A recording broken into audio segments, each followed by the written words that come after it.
An unarmed British soldier has been hailed a hero after leaping from one of these warrior vehicles to tackle a suspected suicide bomber. Private Lee Stevens grabbed the insurgent from his motorbike after a chase across the desert. So I jumped out off the wagon, grabbed the geezer. As I grabbed him, I was searching him. As I searched him, I pulled him towards the wagon. I had AMP, or suspected AMP / Taliban. Come round and basically trying to say they're going to detain him. How were you armed? Just Mark 1 left, Mark 1 right fists. That was it. No weapons, just my hands. I thought that we had to arrest him, and I thought he's like a little hero running out towards him. This area has one of the highest threats from suicide bombers in Helmand province. What were you thinking at that point? Just grab all the geese, but first he shot my knuckles, so just grab him really. As I grabbed him, I just make sure he had nothing in his hands, got to put his sleeves up to his elbows, put his distache up to his waist height, so he didn't have a vest on. And I was happy then that he didn't have a suicide vest on, so detained him then.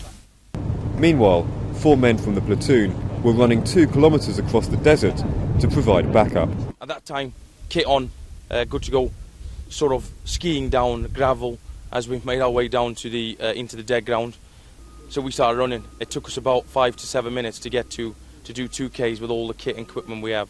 Bear in mind our ECM guy, he's carrying in excess of 60 kgs. When we got there was Private Stevens clearly with no weapon, holding the detainee just behind him.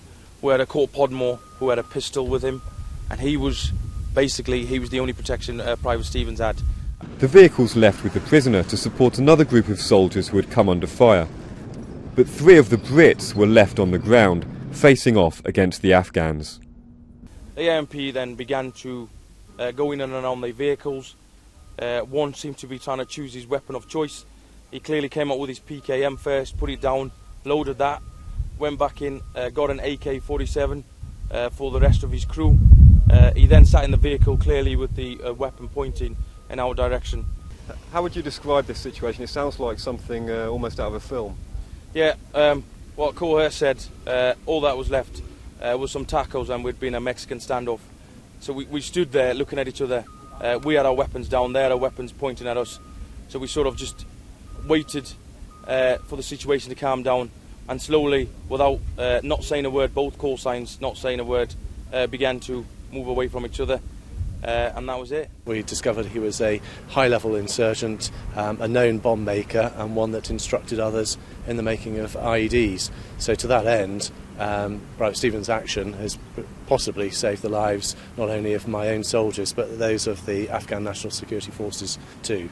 And that has to be a great result. And some people back home are going to hear about this, and they're going to call you a hero. What do you think about that? Just doing my job in the day. I'm not going to be getting shot at, and just been hopefully doing what they'll do for me. If I was putting, that's the same situation basically. So, take on the chin.